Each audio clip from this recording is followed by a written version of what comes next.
Assalamualaikum warahmatullahi wabarakatuh. Sebelum memulai penjelasan, saya akan mengenalkan diri terlebih dahulu. Perkenalkan, saya Lutfi Arya Hadi Prayoga dengan NPM 2141182 dari kelas manajemen 21 gabungan.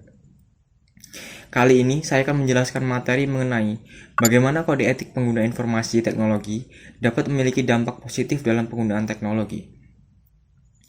Apa itu kode etik pengguna informasi teknologi? Kode etik pengguna informasi teknologi adalah sistem norma, nilai, dan aturan profesional tertulis yang secara tegas menyatakan apa yang benar dan baik, serta apa yang tidak benar dan tidak baik bagi para profesional di bidang teknologi informasi. Tujuan utama dari kode etik ini adalah untuk memberikan pelayanan khusus dalam bidang teknologi informasi dengan penuh ketertiban dan keahlian sebagai pelayan dalam rangka melaksanakan tugas berupa kewajiban terhadap masyarakat. Kode etik ini harus dipatuhi oleh semua profesional di bidang teknologi informasi, seperti programmer, analis sistem, administrator jaringan, dan lain-lain.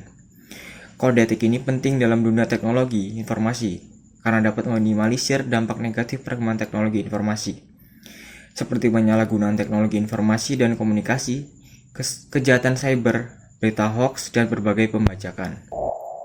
Selain itu, kode etik ini juga dapat memberikan orientasi kritis yang berhadapan dengan berbagai suatu moralitas yang membingungkan, serta menunjukkan suatu keterampilan intelektual, yakni suatu keterampilan untuk berargumentasi secara rasional dan kritis. Resiko dan dampak negatif apa yang mungkin terjadi jika kode etik pengguna informasi teknologi diabaikan atau tidak diterapkan? Jika kode etik pengguna informasi teknologi diabaikan atau tidak diterapkan, beberapa resiko dan dampak negatif yang mungkin terjadi adalah seperti berikut ini. Dari penyalahgunaan teknologi informasi dan komunikasi seperti melakukan tindakan ilegal demi mendapatkan informasi yang diinginkan, hacking, cybercrime, skimming, dan lain-lain. Pelanggaran privasi data di mana informasi pribadi yang digunakan tidak sesuai dengan standar privasi dan dilindungi dari penyalahgunaan atau pencurian. Kemudian cyberbullying, yaitu tindakan intimidasi, penghinaan, atau pelecehan yang dilakukan melalui media sosial atau platform digital lainnya. Penyebaran berita hoax, di mana informasi yang tidak benar atau tidak valid disebarkan melalui media sosial atau platform digital lainnya. Dan terakhir ada pembajakan, yaitu tindakan mengambil alih atau menggunakan hak cipta tanpa izin dari pemiliknya. Kemudian, peran kode etik. Bagaimana kode etik pengguna informasi teknologi dapat memitigasi resiko dan konsekuensi negatif. Kode etik pengguna informasi teknologi dapat memitigasi resiko dan konsekuensi negatif yang diidentifikasi dengan cara sebagai berikut. Menetapkan standar etika yang jelas dan tegas bagi para profesional di bidang teknologi informasi, sehingga dapat meminimalisir penyalahgunaan teknologi informasi dan komunikasi, pelanggaran privasi data, cyberbullying, penyebaran berita hoax, dan pembajakan. Mendorong praktik-praktik yang lebih aman dan etis dalam penggunaan teknologi, seperti menjaga privasi data, menghindari konflik kepentingan, dan melindungi kerahasiaan informasi. Kemudian menumbuhkan kesadaran dan tanggung jawab sosial bagi para profesional di bidang teknologi informasi, sehingga dapat bekerja sama dengan komunitas komputer yang lebih besar untuk mempertahankan integrasi jaringan, integritas jaringan, dan sumber daya komputasi yang ada. Menjaga integritas pribadi dan profesionalitas dalam menjalankan tugas, sehingga dapat menghindari konflik kepentingan dan prasangka bila memungkinkan.